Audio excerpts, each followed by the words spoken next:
The Haunted Bookshop, The Classic Tale by Christopher Morley. Chapter 5 and Chapter 6. Chapter 5. Aubrey walks, part way home, and rides the rest of the way. It was a cold, clear night as Mr. Aubrey Gilbert left the Haunted Bookshop that evening and set out to walk homeward. Without making a very conscious choice, he felt instinctively that it would be agreeable to walk back to Manhattan rather than permit the roaring disillusion of the subway to break in upon his meditations. It is to be feared that Aubrey would have badly flunked any quizzing on the chapters of Somebody's Luggage which the bookseller had read aloud. His mind was swimming rapidly in the agreeable, unfettered fashion of a stream rippling downhill, as O. Henry puts it in one of his most delightful stories. He was outwardly decent and managed to preserve his aquarium, but inside he was impromptu and full of unexpectedness. To say that he was thinking of Miss Chapman would imply too much power of ratiocination and abstract scrutiny on his part. He was not thinking, he was being thought. Down the accustomed channels of his intellect, he felt his mind ebbing with the irresistible movement of tides drawn by the blandishing moon. And across these shimmering estuaries of impulse his will, a lost and naked athlete, was painfully attempting to swim, but making much leeway and already almost resigned to being carried out to sea. He stopped a moment at Weintraub's drugstore on the corner of Gissing Street and Wordsworth Avenue to buy some cigarettes, unfailing solace of an agitated bosom. It was the usual old-fashioned pharmacy of those parts of Brooklyn, tall red, green, and blue vases of liquid in the windows threw blotches of colored light onto the pavement. On the panes was affixed white china lettering, H. Traub, Dute Chi Apotheker. Inside, the customary shelves of labeled jars, glass cases holding cigars, nostrums and toilet knickknacks, and in one corner, an ancient revolving bookcase deposited long ago by the Tabard Inn Library. The shop was empty, but as he opened the door, a bell buzzed sharply. In a back chamber, he could hear voices. As he waited idly for the druggist to appear, Aubrey cast a tolerant eye over the dusty volumes in the twirling case. There were the usual copies of Harold McGrath's The Man on the Box, A Girl of the Limberlost, and The Houseboat on the Styx. The Divine Fire, much grimed, leaned against Joe Chappell's Heart Throbs. Those familiar with the Tabard Inn bookcases, still to be found in outlying drug shops, know that the stock has not been turned for many a year. Aubrey was the more surprised, on spinning the case round, to find wedged in between two other volumes the empty cover of a book that had been torn loose from the pages to which it belonged. He glanced at the lettering on the back. It ran thus: Carlyle Oliver Cromwell's Letters and Speeches. Obeying a sudden impulse, he slipped the book cover in his overcoat pocket. Mr. Weintraub entered the shop, a solid Teutonic person with discolored pouches under his eyes and a face that was a potent argument for prohibition. His manner, however, was that of one anxious to please.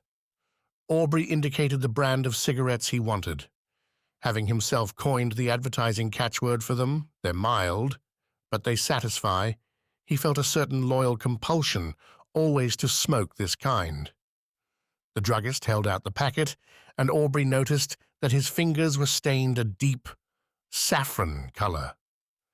"I see you're a cigarette smoker, too," said Aubrey pleasantly, as he opened the packet and lit one of the paper tubes at a little alcohol flame burning in a globe of blue glass on the counter. "Me? I never smoke," said Mr. Weintraub, with a smile which somehow did not seem to fit his surly face. "I must have steady nerves in my profession. Apothecaries who smoke make up bad prescriptions." "Well, how do you get your hands stained that way?" Mr. Weintraub removed his hands from the counter. "Chemicals," he grunted. "Prescriptions, all that sort of thing." "Well," said Aubrey, Smoking's a bad habit. I guess I do too much of it. He could not resist the impression that someone was listening to their talk. The doorway at the back of the shop was veiled by a portiere of beads and thin bamboo sections threaded on strings. He heard them clicking as though they had been momentarily pulled aside.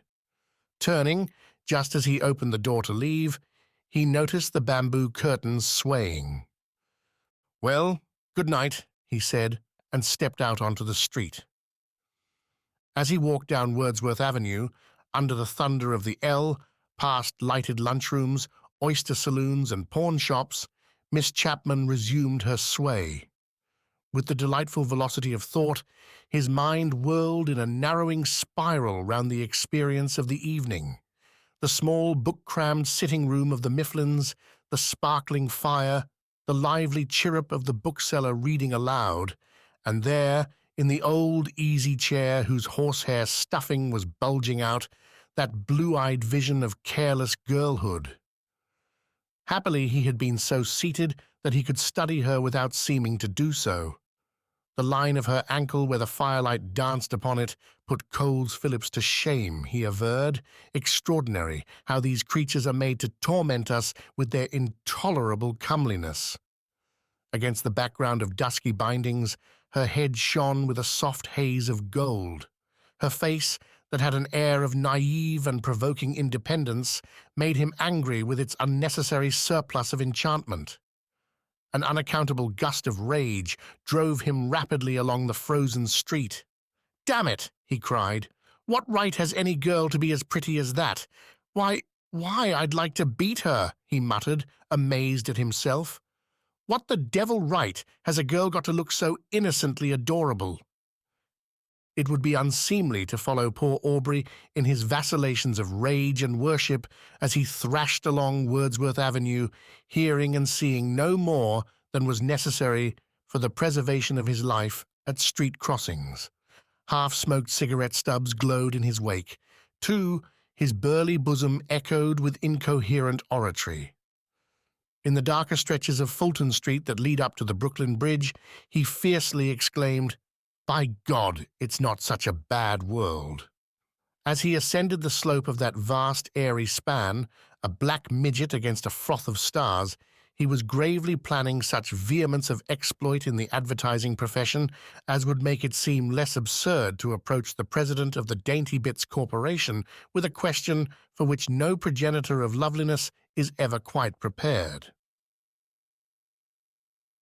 2. Note while proofreading. Surely this phrase was unconsciously lifted from RLS, but where does the original occur? CDM. In the exact center of the bridge, something diluted his mood. He halted, leaning against the railing, to consider the splendor of the scene. The hour was late, moving on toward midnight, but in the tall black precipices of Manhattan, scattered lights gleamed in an odd, irregular pattern like the sparse punctures on the raffle board. Take a chance on a milk-fed turkey. The East Indian elevator boy presents to apartment house tenants about Halloween. A fume of golden light eddied over uptown merriment.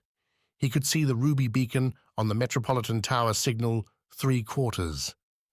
Underneath the airy decking of the bridge, a tug went puffing by, her port and starboard lamps trailing red and green threads over the tideway. Some great argosy of the Staten Island fleet swept serenely down to St. George, past Liberty in her soft robe of light, carrying theatered commuters, dazed with weariness and blinking at the raw fury of the electric bulbs.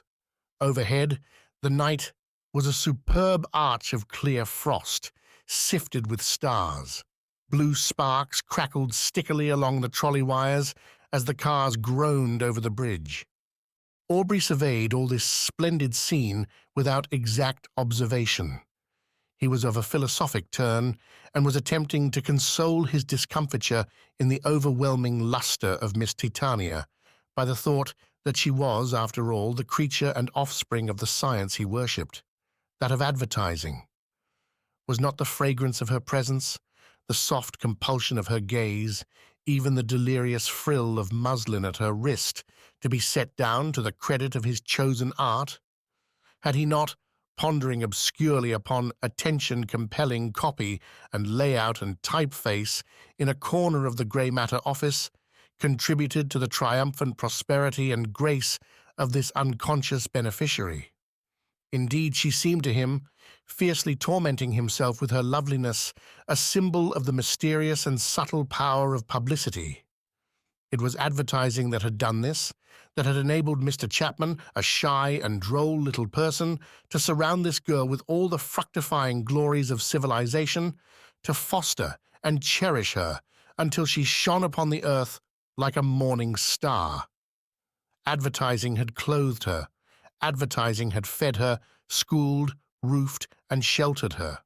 In a sense, she was the crowning advertisement of her father's career, and her innocent perfection taunted him just as much as the bright sky sign he knew was flashing the words Chapman Prunes above the teeming pavements of Times Square. He groaned to think that he himself, by his conscientious labors, had helped to put this girl in such a position that he could hardly dare approach her. He would never have approached her again, on any pretext, if the intensity of his thoughts had not caused him, unconsciously, to grip the railing of the bridge with strong and angry hands. For at that moment, a sack was thrown over his head from behind, and he was violently seized by the legs, with the obvious intent of hoisting him over the parapet. His unexpected grip on the railing delayed this attempt just long enough to save him. Swept off his feet by the fury of the assault, he fell sideways against the barrier and had the good fortune to seize his enemy by the leg. Muffled in the sacking, it was vain to cry out, but he held furiously to the limb he had grasped, and he and his attacker rolled together on the footway. Aubrey was a powerful man, and even despite the surprise, could probably have got the better of the situation. But as he wrestled desperately and tried to rid himself of his hood, a crashing blow fell upon his head, half stunning him. He lay sprawled out, momentarily incapable of struggle, yet conscious enough to expect, rather curiously, the dizzying sensation of a drop through insupportable air into the icy water of the East River.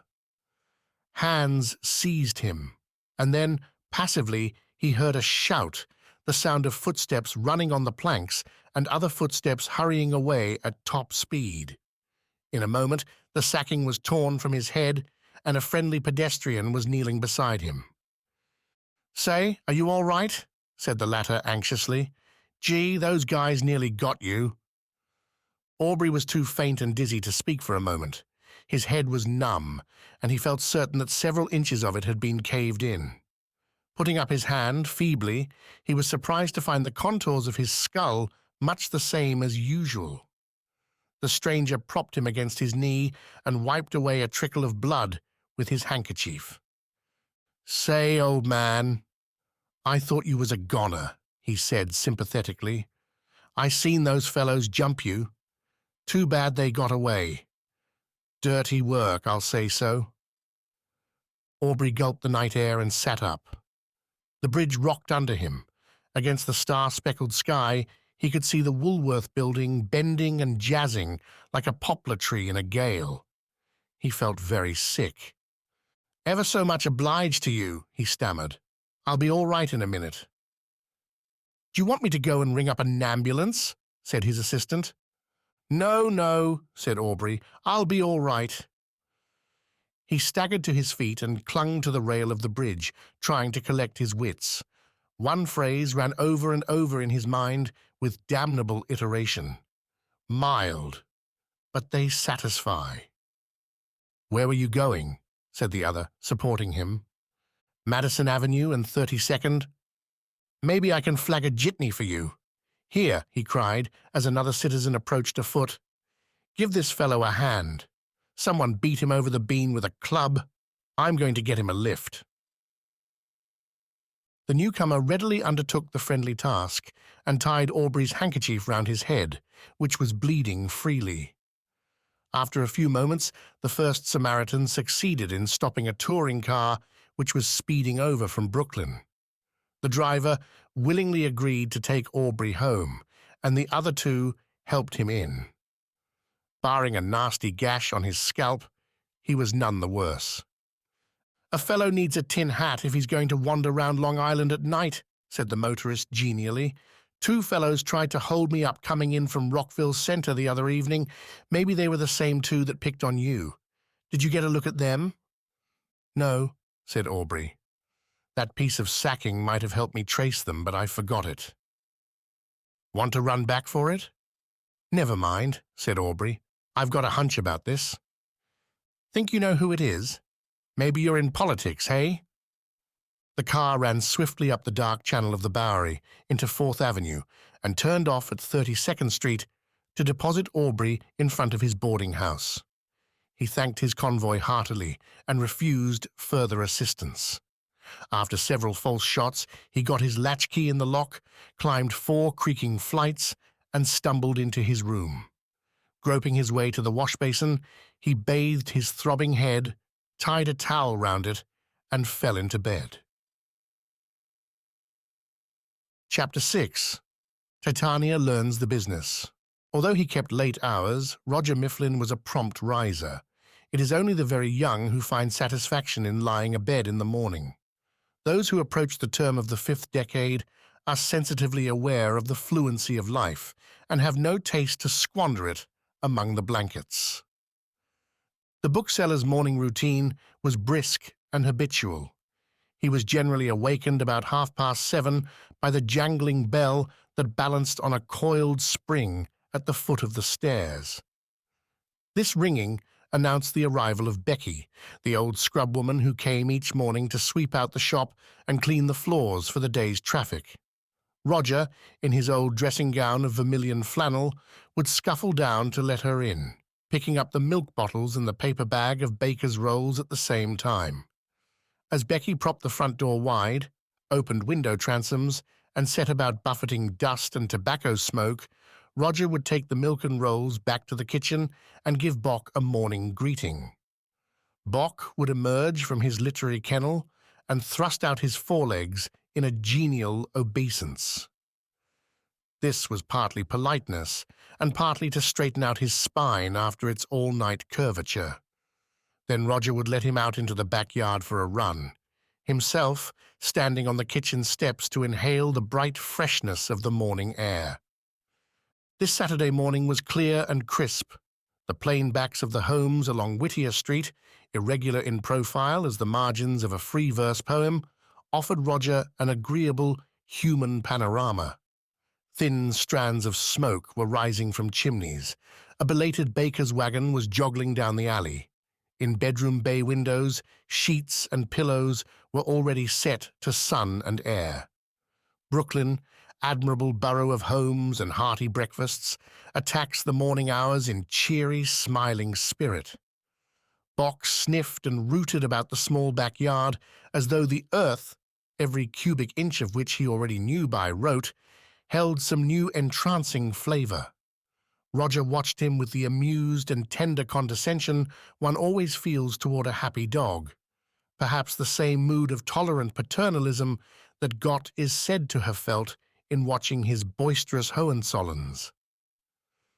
The nipping air began to infiltrate his dressing gown, and Roger returned to the kitchen, his small, lively face alight with zest. He opened the draughts in the range, set a kettle on to boil, and went down to resuscitate the furnace. As he came upstairs for his bath, Mrs. Mifflin was descending, fresh and hearty in a starchy morning apron. Roger hummed a tune as he picked up the hairpins on the bedroom floor, and wondered to himself why women are always supposed to be more tidy than men. Titania was awake early. She smiled at the enigmatic portrait of Samuel Butler, glanced at the row of books over her bed, and dressed rapidly. She ran downstairs, eager to begin her experience as a bookseller. The first impression the Haunted Bookshop had made on her was one of superfluous dinginess, and as Mrs. Mifflin refused to let her help get breakfast, except set out the salt cellars, She ran down Gissing Street to a little florist's shop she had noticed the previous afternoon. Here she spent at least a week's salary in buying chrysanthemums and a large pot of white heather. She was distributing these about the shop when Roger found her. "Bless my soul," he said. "How are you going to live on your wages if you do that sort of thing?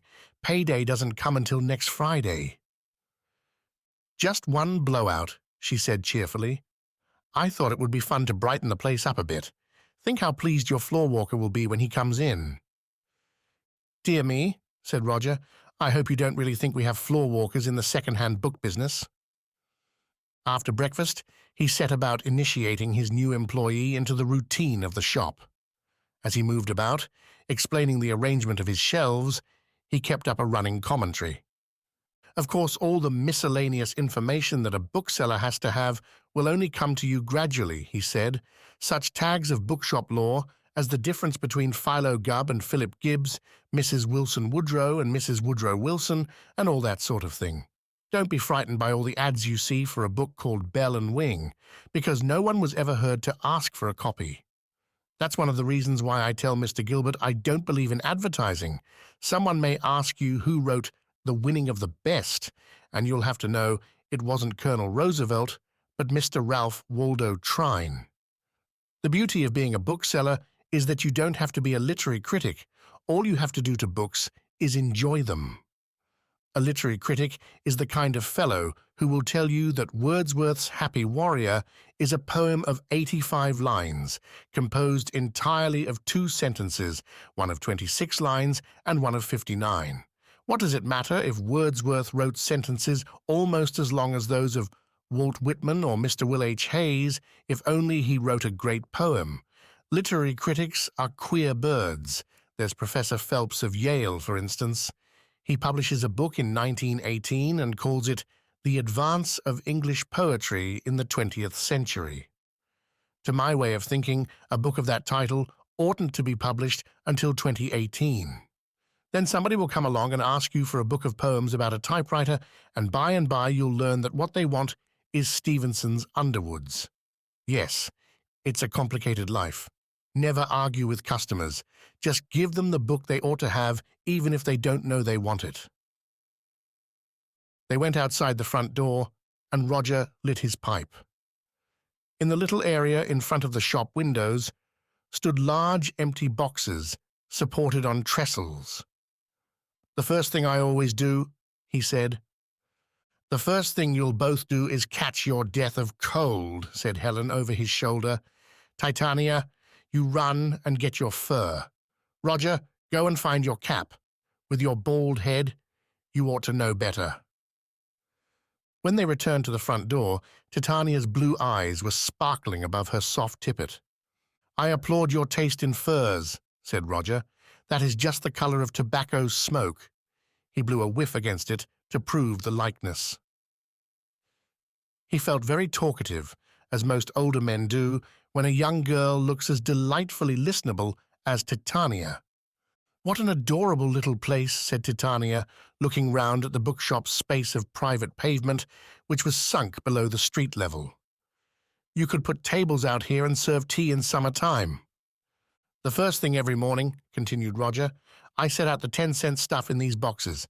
I take it in at night and stow it in these bins. When it rains, I shove out an awning, which is mighty good business. Someone is sure to take shelter and spend the time in looking over the books. A really heavy shower is often worth 50 or 60 cents. Once a week I change my pavement stock. This week I've got mostly fiction out here. That's the sort of thing that comes in unlimited numbers. A good deal of it's tripe, but it serves its purpose." "Aren't they rather dirty?" said Titania doubtfully, looking at some little blue Rollo books on which the siftings of generations had accumulated. "Would you mind if I dusted them off a bit?" "It's almost unheard of in the second-hand trade," said Roger, "but it might make them look better." Titania ran inside, borrowed a duster from Helen, and began house-cleaning the grimy boxes, while Roger chatted away in high spirits. Bock, already noticing the new order of things, squatted on the doorstep with an air of being a party to the conversation. Morning pedestrians on Gissing Street passed by, wondering who the bookseller's engaging assistant might be. I wish I could find a maid like that, thought a prosperous Brooklyn housewife on her way to market. I must ring her up some day and find out how much she gets. Roger brought out armfuls of books, while Titania dusted. One of the reasons I'm awfully glad you've come here to help me, he said, is that I'll be able to get out more. I've been so tied down by the shop, I haven't had a chance to scout round, buy up libraries, make bids on collections that are being sold and all that sort of thing. My stock is running a bit low. If you just wait for what comes in, you don't get much of the really good stuff. Titania was polishing a copy of The Late Mrs. Null. It must be wonderful to have read so many books, she said. I'm afraid I'm not a very deep reader, but at any rate, Dad has taught me a respect for good books. He gets so mad, because when my friends come to the house, and he asks them what they've been reading, the only thing they seem to know about is Dear Mabel. Roger chuckled. I hope you don't think I'm a mere highbrow, he said. As a customer said to me once, without meaning to be funny, I like both the Iliad and the Argosy. The only thing I can't stand is literature that is unfairly and intentionally flavored with vanilla. Confectionery soon disgusts the palate, whether you find it in Marcus Aurelius or Dr. Crane. There's an odd aspect of the matter that sometimes strikes me. Doc Crane's remarks are just as true as Lord Bacon's, so how is it that the doctor puts me to sleep in a paragraph, while my lord's essays keep me awake all night? Titania, being unacquainted with these philosophers, pursued the characteristic feminine course of clinging to the subject on which she was informed. The undiscerning have called this habit of mind irrelevant, but wrongly. The feminine intellect leaps like a grasshopper, the masculine plods as the ant. I see there's a new Mabel book coming, she said. It's called That's Me All Over Mabel, and the newsstand clerk at the Octagon says he expects to sell 1,000 copies. Well, there's a meaning in that, said Roger. People have a craving to be amused, and I'm sure I don't blame 'em. I'm afraid I haven't read Dear Mabel. If it's really amusing, I'm glad they read it. I suspect it isn't a very great book, because a Philadelphia schoolgirl has written a reply to it called Dear Bill, which is said to be as good as the original. Now you can hardly imagine a Philadelphia flapper writing an effective companion to Bacon's essays. But never mind, if the stuff's amusing, it has its place. The human yearning for innocent pastime is a pathetic thing, come to think about it. It shows what a desperately grim thing life has become. One of the most significant things I know is that breathless, expectant, adoring hush that falls over a theater at a Saturday matinee when the house goes dark and the footlights set the bottom of the curtain in a glow and the latecomers tank over your feet climbing into their seats. Isn't it an adorable moment? Cried Titania. Yes, it is, said Roger, but it makes me sad to see what tosh is handed out to that eager, expectant audience most of the time. There they all are, ready to be thrilled, eager to be worked upon, deliberately putting themselves into that glorious, rare, receptive mood when they are clay in the artist's hand. And Lord, what miserable substitutes for joy and sorrow are put over on them. Day after day I see people streaming into theaters and movies, and I know that more than half the time they are on a blind quest, thinking they are satisfied when in truth they are fed on paltry husks. And the sad part about it is that if you let yourself think you are satisfied with husks, you'll have no appetite left for the real grain. Titania wondered, a little panic-stricken, whether she had been permitting herself to be satisfied with husks. She remembered how greatly she had enjoyed a Dorothy Gish film a few evenings before. But, she ventured, you said people want to be amused, and if they laugh and look happy, surely they're amused. They only think they are, cried Mifflin. They think they're amused because they don't know what real amusement is. Laughter and prayer are the two noblest habits of man. They mark us off from the brutes. To laugh at cheap jests is as base as to pray to cheap gods. To laugh at Fatty Arbuckle is to degrade the human spirit. Titania thought she was getting in rather deep, but she had the tenacious logic of every healthy girl. She said, "But a joke that seems cheap to you doesn't seem cheap to the person who laughs at it, or he wouldn't laugh." Her face brightened as a fresh idea flooded her mind. The wooden image a savage prays to may seem cheap to you, but it's the best god he knows, and it's all right for him to pray to it. "Bully for you," said Roger. "Perfectly true.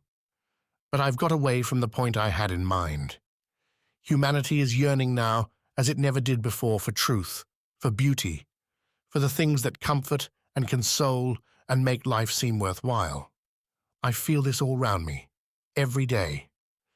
We've been through a frightful ordeal, and every decent spirit is asking itself what we can do to pick up the fragments and remold the world nearer to our heart's desire.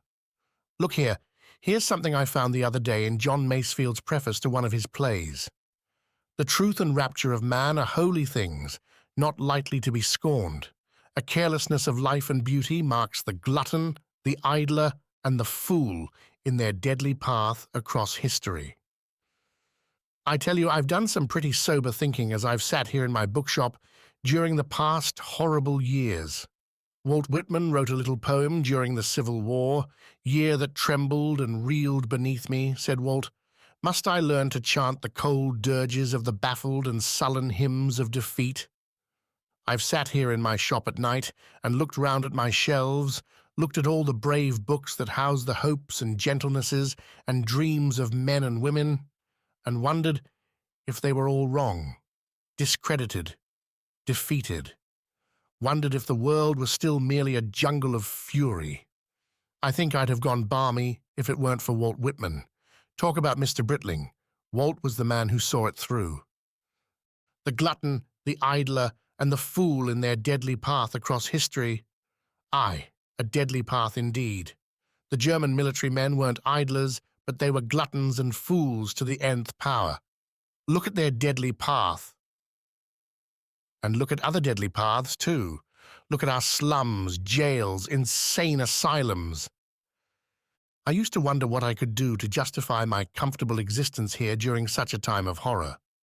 What right had I to shirk in a quiet bookshop when so many men were suffering and dying through no fault of their own? I tried to get into an ambulance unit, but I've had no medical training, and they said they didn't want men of my age unless they were experienced doctors. "I know how you felt," said Titania, with a surprising look of comprehension. "Don't you suppose that a great many girls, who couldn't do anything real to help, got tired of wearing neat little uniforms with Sam Brown belts?" "Well," said Roger, "it was a bad time. The war contradicted and denied everything I had ever lived for. Oh, I can't tell you how I felt about it. I can't even express it to myself.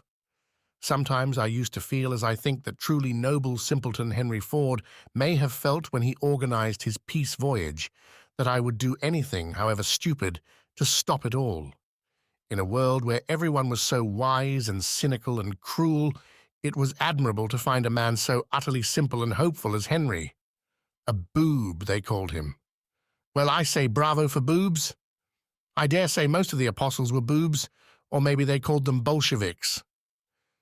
Titania had only the vaguest notion about Bolsheviks, but she had seen a good many newspaper cartoons. "I guess Judas was a Bolshevik," she said innocently. "Yes, and probably George III called Ben Franklin a Bolshevik," retorted Roger. "The trouble is, truth and falsehood don't come laid out in black and white, truth and untruth, as the wartime joke had it." "Sometimes I thought truth had vanished from the earth," he cried bitterly. "Like everything else, it was rationed by the governments. I taught myself to disbelieve half of what I read in the papers. I saw the world clawing itself to shreds in blind rage. I saw hardly anyone brave enough to face the brutalizing absurdity as it really was and describe it. I saw the glutton, the idler, and the fool applauding, while brave and simple men walked in the horrors of hell. The stay-at-home poets turned it to pretty lyrics of glory and sacrifice. Perhaps half a dozen of them have told the truth. Have you read Sassoon or Latsko's Men in War, which was so damned true that the government suppressed it? Putting truth on rations. He knocked out his pipe against his heel, and his blue eyes shone with a kind of desperate earnestness. But I tell you, the world is going to have the truth about war. We're going to put an end to this madness. It's not going to be easy. Just now, in the intoxication of the German collapse, we're all rejoicing in our new happiness. I tell you, the real peace will be a long time coming. When you tear up all the fibers of civilization, it's a slow job to knit things together again. You see those children going down the street to school? Peace lies in their hands. When they are taught in school that war is the most loathsome scourge humanity is subject to, that it smirches and fouls every lovely occupation of the mortal spirit, then there may be some hope for the future. But I'd like to bet they are having it drilled into them that war is a glorious and noble sacrifice. The people who write poems about the divine frenzy of going over the top are usually those who dip their pens a long, long way from the slimy duckboards of the trenches. It's funny how we hate to face realities. I knew a commuter once who rode in town every day on the 8.13, but he used to call it the 7.73. He said it made him feel more virtuous. There was a pause while Roger watched some belated urchins hurrying towards school. I think any man would be a traitor to humanity who didn't pledge every effort of his waking life to an attempt to make war impossible in future. Surely no one would deny that, said Titania. But I do think the war was very glorious as well as very terrible. I've known lots of men who went over, knowing well what they were to face, and yet went gladly and humbly in the thought they were going for a true cause. A cause which is so true shouldn't need the sacrifice of millions of fine lives, said Roger gravely. Don't imagine I don't see the dreadful nobility of it, but poor humanity shouldn't be asked to be noble at such a cost. That's the most pitiful tragedy of it all. Don't you suppose the Germans thought they too were marching off for a noble cause when they began it and forced this misery on the world? They had been educated to believe so for a generation. That's the terrible hypnotism of war, the brute mass impulse, the pride and national spirit, the instinctive simplicity of men that makes them worship what is their own above everything else. I've thrilled and shouted with patriotic pride like everyone. Music and flags and men marching in step have bewitched me as they do all of us. And then I've gone home and sworn to root this evil instinct out of my soul. God help us, let's love the world, love humanity, not just our own country. That's why I'm so keen about the part we're going to play at the peace conference. Our motto over there will be America Last. Hurrah for us, I say, for we shall be the only nation over there with absolutely no axe to grind, nothing but a pax to grind. It argued well for Titania's breadth of mind that she was not dismayed nor alarmed at the poor bookseller's anguished harangue. She surmised sagely that he was cleansing his bosom of much perilous stuff. In some mysterious way, she had learned the greatest and rarest of the spirit's gifts, toleration. You can't help loving your country, she said. Let's go indoors, he answered. You'll catch cold out here. I want to show you my alcove of books on the war. Of course one can't help loving one's country, he added. I love mine so much that I want to see her take the lead in making a new era possible. She has sacrificed least for war, she should be ready to sacrifice most for peace. As for me, he said, smiling, I'd be willing to sacrifice the whole Republican Party. I don't see why you call the war an absurdity, said Titania. We had to beat Germany, or where would civilization have been? We had to beat Germany, yes, but the absurdity lies in the fact that we had to beat ourselves in doing it. The first thing you'll find, when the peace conference gets to work, will be that we shall have to help Germany onto her feet again so that she can be punished in an orderly way. We shall have to feed her and admit her to commerce so that she can pay her indemnities. We shall have to police her cities to prevent revolution from burning her up. And the upshot of it all will be that men will have fought the most terrible war in history and endured nameless horrors for the privilege of nursing their enemy back to health. If that isn't an absurdity, what is? That's what happens when a great nation like Germany goes insane. Well, we're up against some terribly complicated problems. My only consolation is that I think the bookseller can play as useful a part as any man in rebuilding the world's sanity. When I was fretting over what I could do to help things along, I came across 2 lines in my favorite poet that encouraged me. Good old George Herbert says, "A grain of glory mixed with humbleness cures both a fever and lethargicness." All right, certainly running a second-hand bookstore is a pretty humble calling, but I've mixed a grain of glory with it, in my own imagination at any rate. You see, books contain the thoughts and dreams of men, their hopes and strivings and all their immortal parts. It's in books that most of us learn how splendidly worthwhile life is. I never realized the greatness of the human spirit, the indomitable grandeur of man's mind, until I read Milton's Areopagitica. To read that great outburst of splendid anger ennobles the meanest of us simply because we belong to the same species of animal as Milton. Books are the immortality of the race, the father and mother of most that is worthwhile cherishing in our hearts. To spread good books about, to sow them on fertile minds, to propagate understanding and a carefulness of life and beauty, isn't that high enough mission for a man? The bookseller is the real Mr. Valiant for Truth. "Here's my war alcove," he went on. "I've stacked up here most of the really good books the war has brought out. If humanity has sense enough to take these books to heart, it will never get itself into this mess again. Printer's ink has been running a race against gunpowder these many, many years.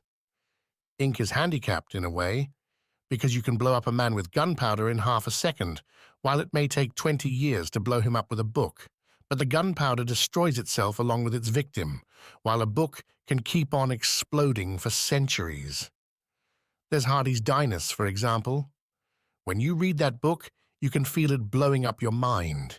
It leaves you gasping, ill, nauseated. Oh, it's not pleasant to feel some really pure intellect filtered into one's brain. It hurts. There's enough TNT in that book to blast war from the face of the globe. But there's a slow fuse attached to it. It hasn't really exploded yet. Maybe it won't for another 50 years. In regard to the war, think what books have accomplished. What was the first thing all the governments started to do? Publish books. Blue books, yellow books, white books, red books, everything but black books, which would have been appropriate in Berlin. They knew that guns and troops were helpless unless they could get the books on their side too. Books did as much as anything else to bring America into the war. Some German books helped to wipe the Kaiser off his throne. I Accuse and Dr. Mühlen's magnificent outburst, The Vandal of Europe, and Lichnowsky's private memorandum that shook Germany to her foundations simply because he told the truth. Here's that book, Men in War, written, I believe, by a Hungarian officer, with its noble dedication to friend and foe. Here are some of the French books, books in which the clear, passionate intellect of that race, with its savage irony, burns like a flame. Romain Rolland's Au-dessous de la Mêlée, written in exile in Switzerland. Barbusse's terrible Le Feu. Duhamel's bitter civilization. Bourget's strangely fascinating novel, The Meaning of Death. And the noble books that have come out of England, A Student in Arms, The Tree of Heaven, Why Men Fight by Bertrand Russell. I'm hoping he'll write one on why men are imprisoned. You know, he was locked up for his sentiments.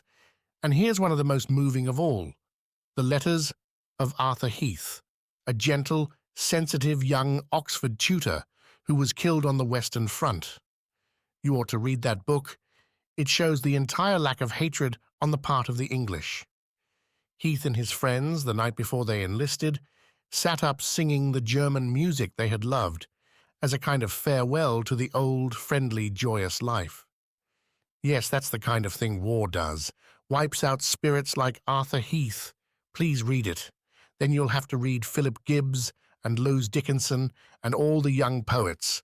Of course you've read Wells already. Everybody has. How about the Americans, said Titania. Haven't they written anything about the war that's worthwhile? Here's one that I found a lot of meat in. Streaked with philosophical gristle, said Roger, relighting his pipe. He pulled out a copy of Professor Latimer's Progress. There was one passage that I remember marking. Let's see now. What was it? Yes, here. It is true that if you made a poll of newspaper editors, you might find a great many who think that war is evil, but if you were to take a census among pastors of fashionable metropolitan churches, that's a bullseye hit. The church has done for itself with most thinking men. There's another good passage in Professor Latimer where he points out the philosophical value of dishwashing. Some of Latimer's talk is so much in common with my ideas that I've been rather hoping he'd drop in here someday. I'd like to meet him. As for American poets, get wise to Edwin Robinson. There is no knowing how long the bookseller's monologue might have continued, but at this moment, Helen appeared from the kitchen. "Good gracious, Roger," she exclaimed. "I've heard your voice piping away for I don't know how long. What are you doing, giving the poor child a Chautauqua lecture? You must want to frighten her out of the book business?" Roger looked a little sheepish. "My dear," he said, "I was only laying down a few of the principles underlying the art of bookselling." "It was very interesting, honestly it was," said Titania brightly. Mrs. Mifflin, in a blue check apron and with plump arms flowery to the elbow, gave her a wink, or as near a wink as a woman ever achieves. Ask the man who owns one. Whenever Mr. Mifflin feels very low in his mind about the business, she said, he falls back on those highly idealized sentiments. He knows that next to being a parson, he's got into the worst line there is, and he tries bravely to conceal it from himself. "I think it's too bad to give me away before Miss Titania," said Roger, smiling. So Titania saw this was merely a family joke. "Really, truly," she protested, "I'm having a lovely time.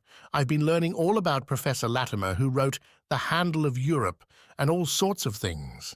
I've been afraid every minute that some customer would come in and interrupt us." "No fear of that," said Helen. "They're scarce in the early morning." She went back to her kitchen.